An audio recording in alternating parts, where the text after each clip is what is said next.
On my very first day, warnings about Nathaniel Hayes echoed through the corporate floors. The board revered him as the Ice King Alpha, a scentless, ruthless machine notorious for firing employees over a loud breath. Yet beneath their radar, an undeniable shift occurred every time I walked past his glass office.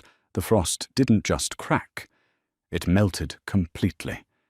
If you want to survive the corporate meat grinder at Hayes and Kensington Financial, you follow 3 rules. First, you never miss a quarterly projection. Second, you never ever bring cheap coffee into the bullpen. And third, you do not look Nathaniel Hayes in the eye. I was just a junior financial analyst, an Omega, who spent a quarter of my meager salary on black market suppressing XR just to pass as a beta. In a firm dominated by aggressive posturing, Alpha's being an Omega was a death sentence for your career. HR claimed they had anti-discrimination policies, but everyone knew the reality. Samantha Higgins, the head of HR, practically ran a covert screening program. If you smelled sweet, you were out.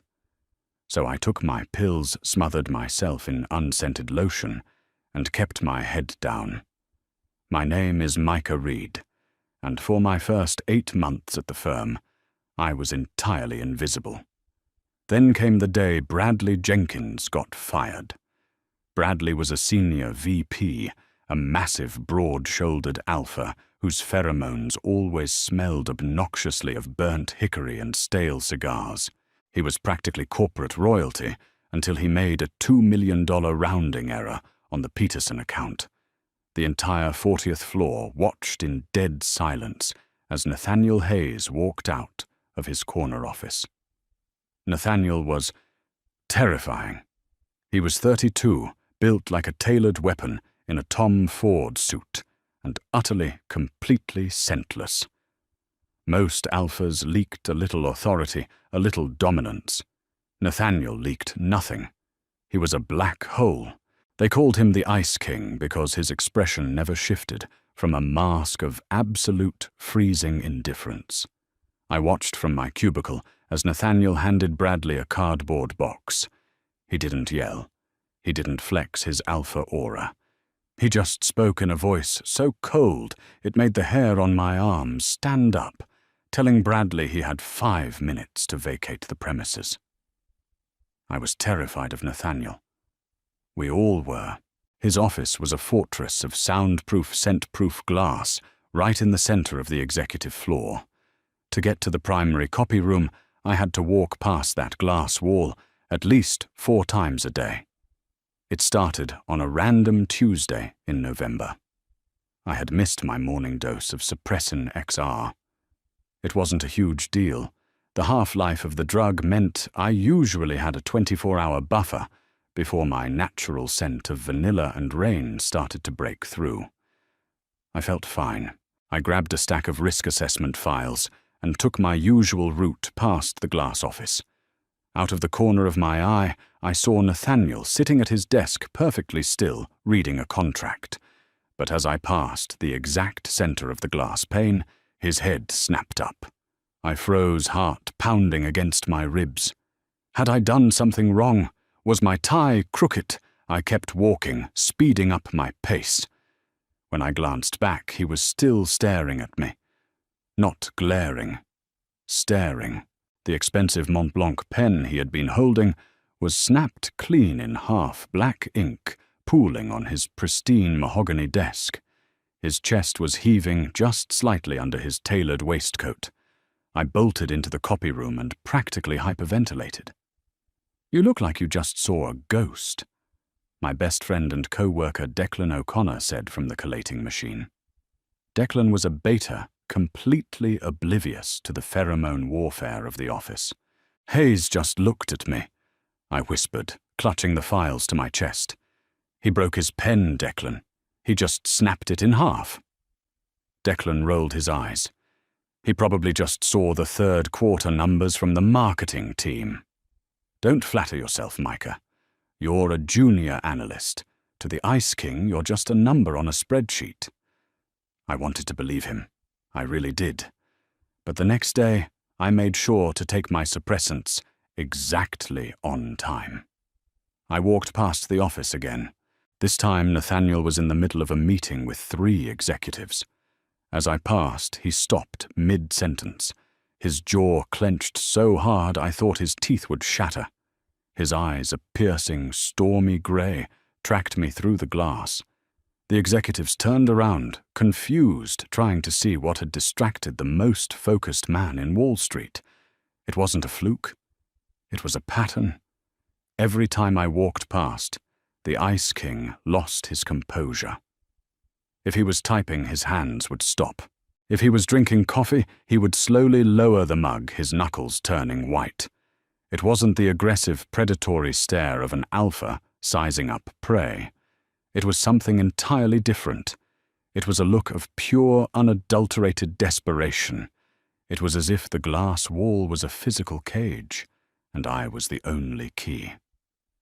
But it didn't make sense. I was perfectly suppressed. Even an alpha with the most sensitive olfactory receptors shouldn't have been able to smell my omega status. Yet he knew. Somehow the Ice King knew exactly who and what I was. And instead of firing me, he was slowly, quietly unraveling. By December, the situation had escalated from bizarre to actively anxiety-inducing. The melting wasn't just limited to me walking past his office anymore. Nathaniel was orchestrating ways to put me in his line of sight. It started subtly. My department head, an overworked beta named Richard, suddenly informed me that my weekly risk reports needed to be hand-delivered to the CEO's office. Not emailed, hand-delivered. The first time I walked into Nathaniel's office, the temperature felt like it dropped 10 degrees. The room was immaculate, devoid of personal touches, smelling faintly of expensive ozone purifiers. Nathaniel sat behind his desk, not looking at the report I placed in front of him, but looking at me. "Micah, read," he said. His voice was a low, resonant baritone that bypassed my ears and sent a direct shiver down my spine. It was the first time he had ever spoken my name. "Yes, Mr. Hayes," I managed to squeak out desperately, trying to keep my heart rate steady. My inner Omega was screaming, recognizing an apex predator in the room, but also deeply confused by the total lack of aggressive pheromones.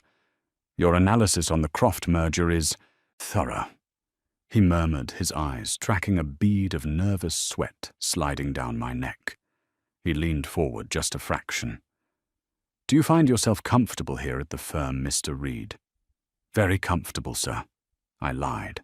I felt like a rabbit in a wolf's den. "Good." His gaze lingered on my throat, right where my scent gland was heavily covered in concealer and barrier cream. I would hate to lose a valuable asset. I practically fled the office, but as I closed the heavy oak door behind me, I could have sworn I heard a ragged exhale, like a man who had been holding his breath for hours.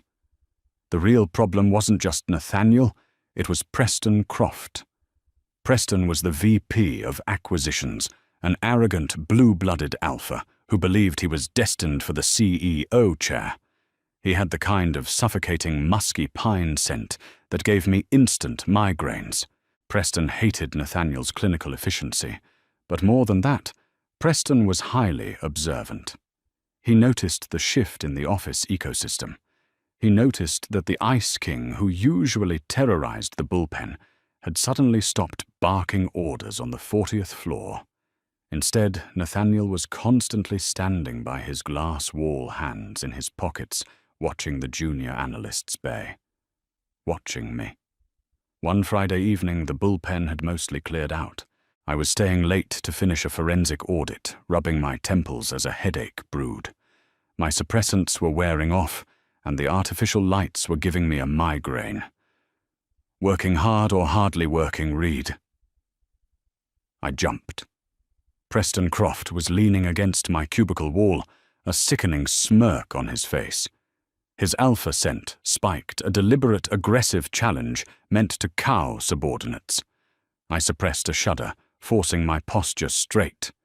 "Just finishing the audit, mister." "Croft," I said tightly. Preston stepped into my space, invading my personal bubble. He leaned down, sniffing the air near my shoulder. "You're a weird one, Reed. You know that.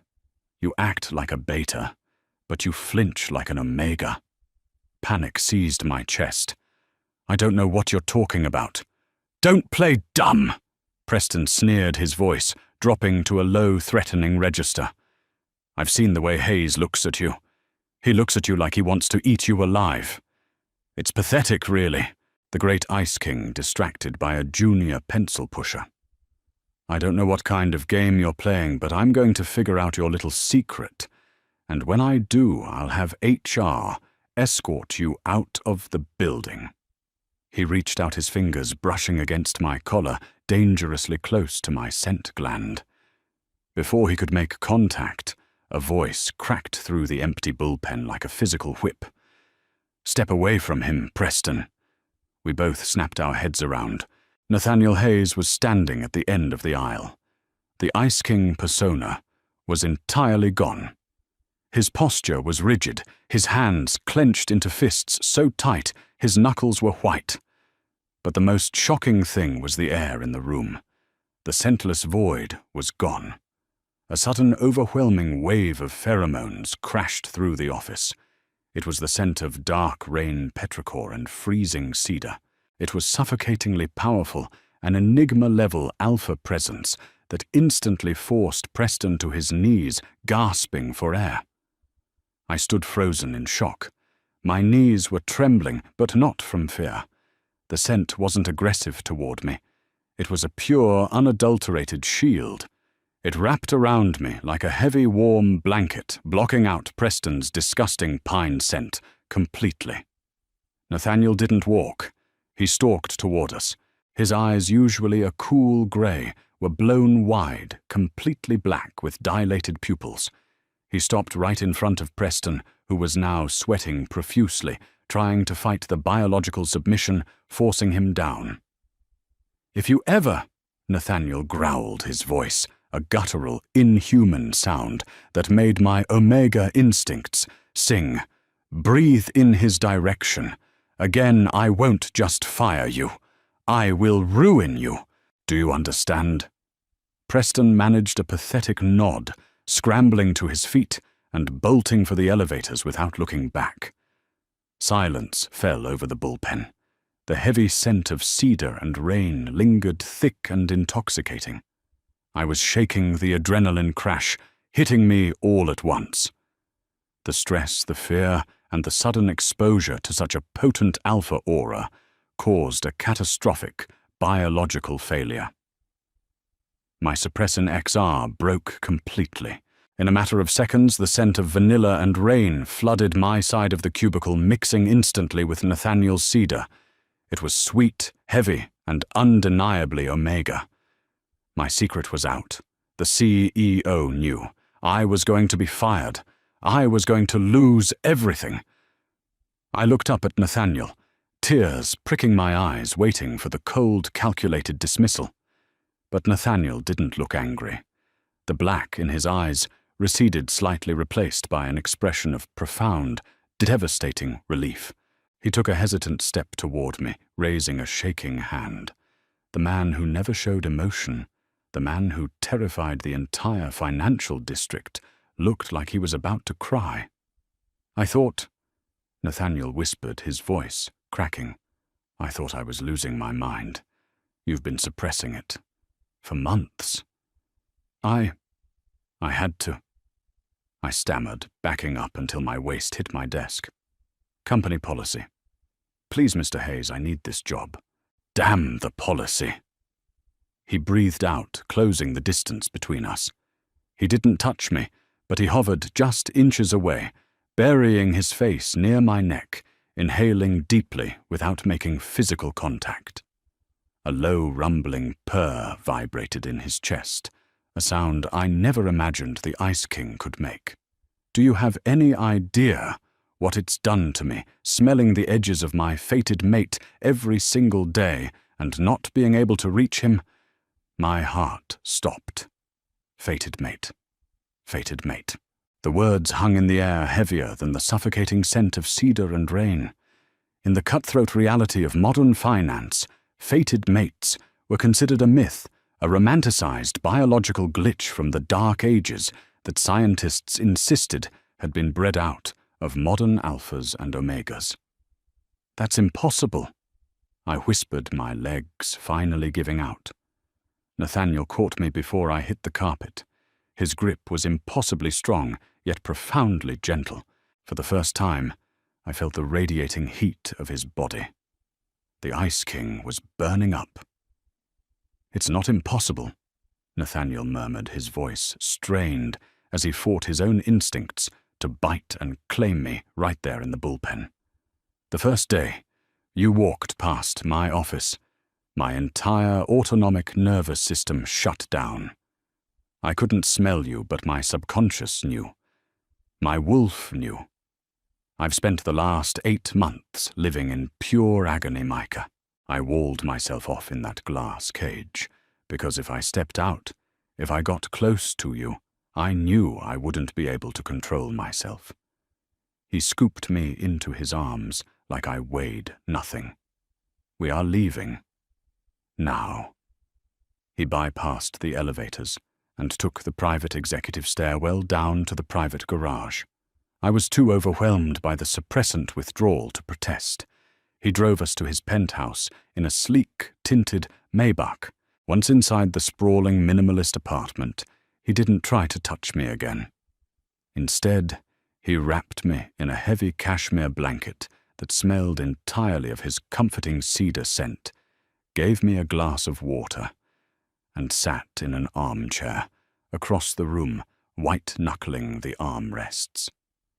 I was born with an anomaly, Nathaniel explained, his eyes never leaving mine. A genetic mutation that allows me to completely suppress my pheromones without medication. It's how I survived the hostile takeovers, how I built Hayes and Kensington. Alphas rely on scent to assert dominance. Because I had none, they underestimated me. By the time they realized I was outmaneuvering them, I already owned their companies. I thought it was my greatest weapon. He swallowed hard. Until I met you. My biology recognized yours, and it demanded I drop the shield. I've been fighting it every single day.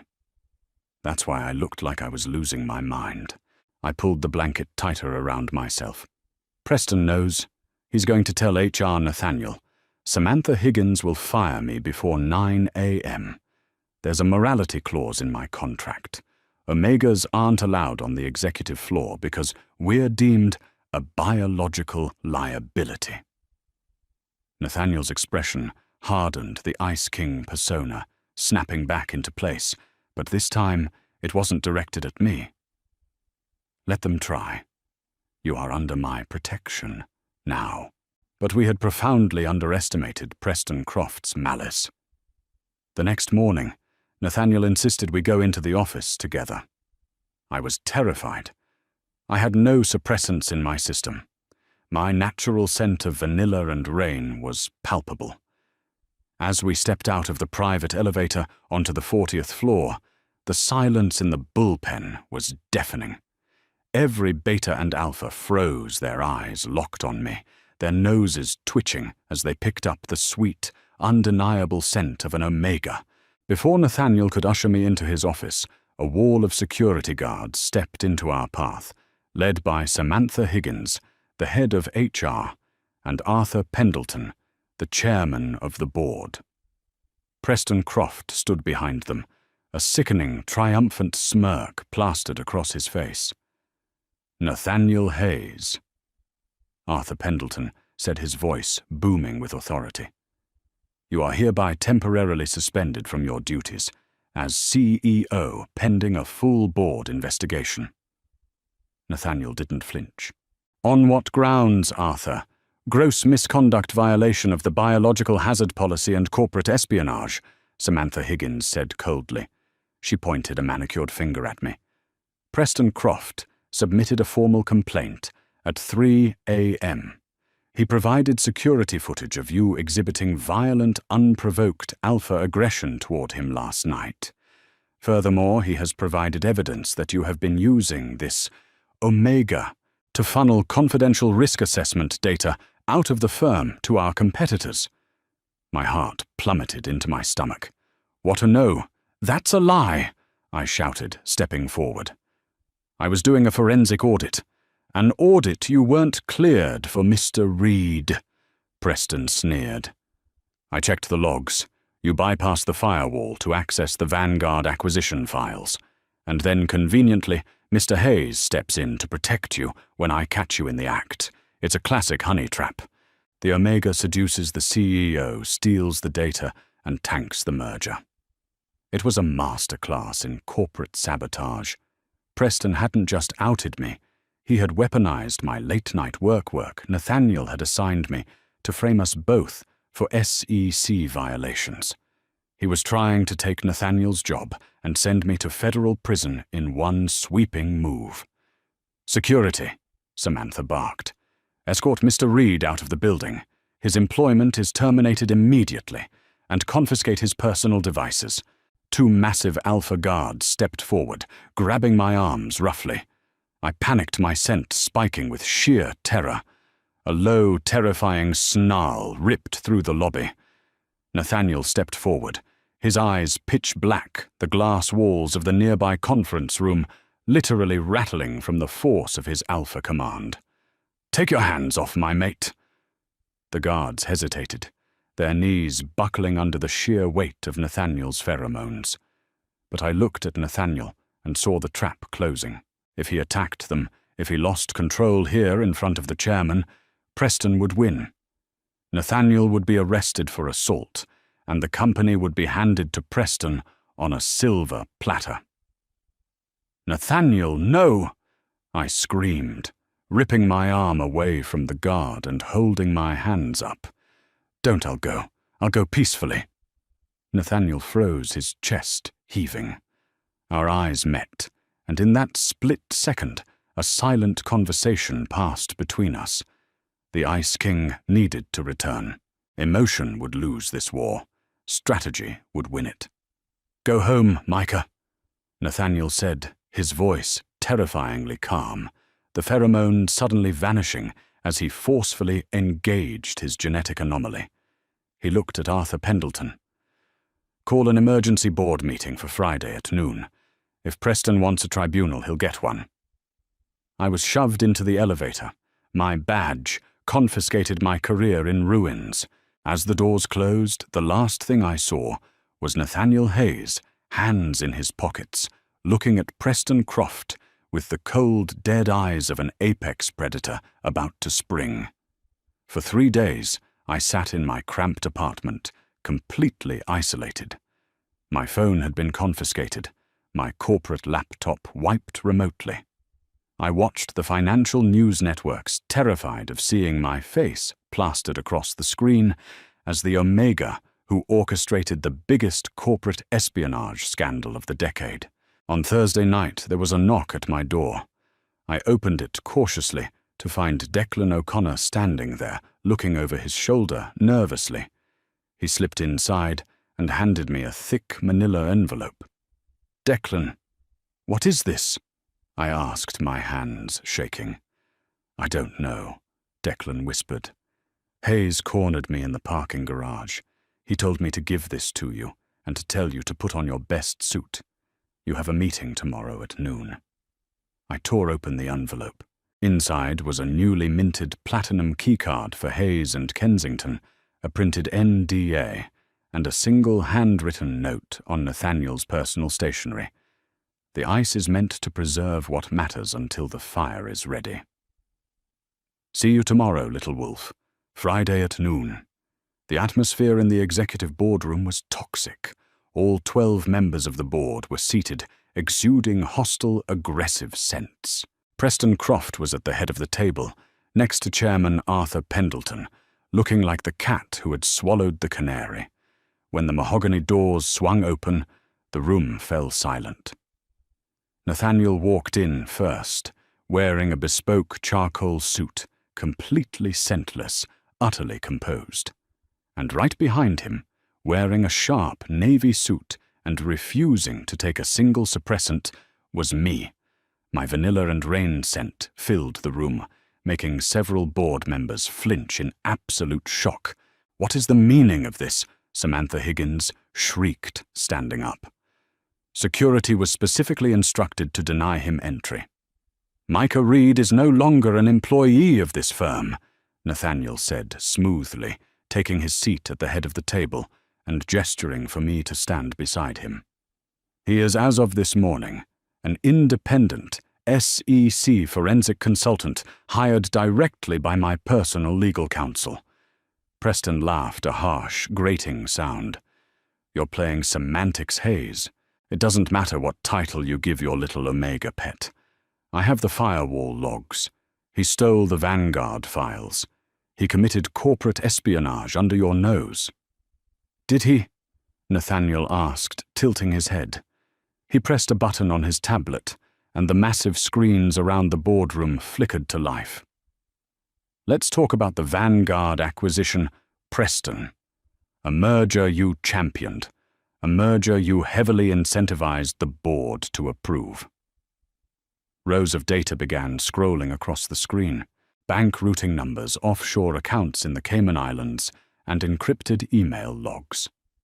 For the past 8 months, Nathaniel's voice dropped to a freezing, absolute zero. I noticed discrepancies in our international holdings. Someone was skimming fractional percentages off our acquisitions. It was incredibly clever, invisible to the standard accounting software. Nathaniel stood up, slowly pacing around the table. I needed a mind sharp enough to find the leak, but isolated enough not to alert the mole. So I assigned the most difficult convoluted risk assessment files to a junior analyst, Micah Reed. I gasped softly. The late-night audits, the impossible math equations he had been feeding me for months. He hadn't just been staring at me through the glass out of longing. He had been silently guiding me, feeding me the puzzle pieces. Micah didn't breach the firewall to steal data. Nathaniel continued, stopping right behind Preston's chair. I bypassed the firewall for him. And what Micah's brilliance uncovered was a shell corporation called Apex Holdings. A corporation that has embezzled over $45 million from this firm. Preston's face went paper white. His alpha scent turned sour, reeking of fear. "This is a fabrication. You're framing me." "Am I?" Nathaniel tapped his tablet again. A video recording played. It was Preston sitting in a restaurant explicitly discussing the transfer of the stolen funds with a known Vanguard executive. "You accused Micah of a honey trap, Preston. You should look in the mirror. You are bleeding this company dry. The only reason I confronted you in the bullpen on Tuesday was because you were 3 inches away from touching the one person who had all the evidence to destroy you." Arthur Pendleton stood up, his face purple with rage. "Preston, is this true?" "It's fake. It's an AI deepfake," Preston stammered frantically, looking around the room. "The FBI doesn't think so," Nathaniel said, checking his Rolex, "which is why they are currently waiting in the lobby with a federal warrant for your arrest." Pandemonium erupted. Preston lunged across the table toward Nathaniel, but before anyone could react, Nathaniel's alpha aura detonated in the room. It was so oppressive, so fundamentally dominant, that the reinforced glass windows actually spiderwebbed. Preston crashed to the floor, gasping for air, pinned down by the sheer biological weight of Nathaniel's presence. "You're done, Preston," Nathaniel growled. He looked up at Samantha Higgins, who was shaking violently. "And you, I have a stack of documentation proving your illegal medical screening of Omegas. You're fired. Clean out your desk." The board was utterly silent as 2 FBI agents walked into the boardroom and hauled a sobbing Preston Croft away in handcuffs. Nathaniel slowly reined in his scent, the room returning to its normal temperature. He looked at Arthur Pendleton. The biological hazard policy is abolished effective immediately. We will hire based on merit, not on outdated secondary genders.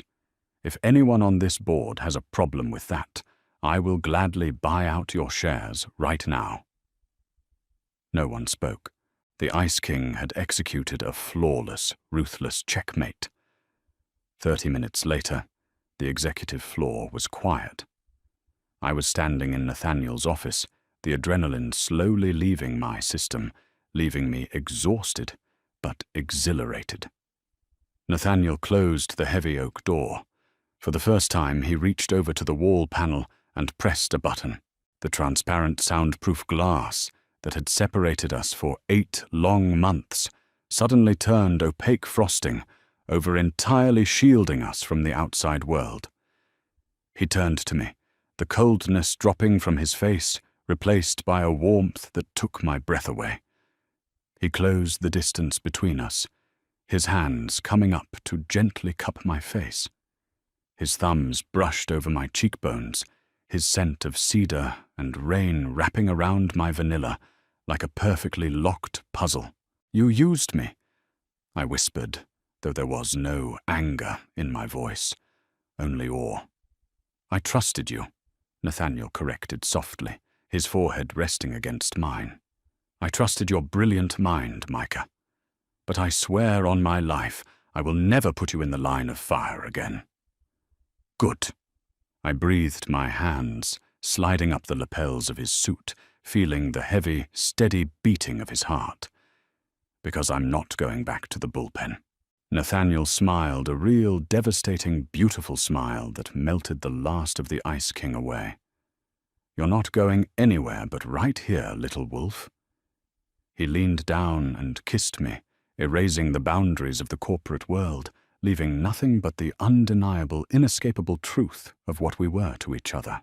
Did you love this corporate Omegaverse thriller? If Micah and Nathaniel's intense romance kept you on the edge of your seat, smash that like button and subscribe to our channel for more dramatic, real-life inspired stories. Don't forget to hit the notification bell so you never miss a plot twist or spicy reveal. Drop a comment below. What would you do if your terrifying boss turned out to be your fated mate? Share this video with your friends. And stay tuned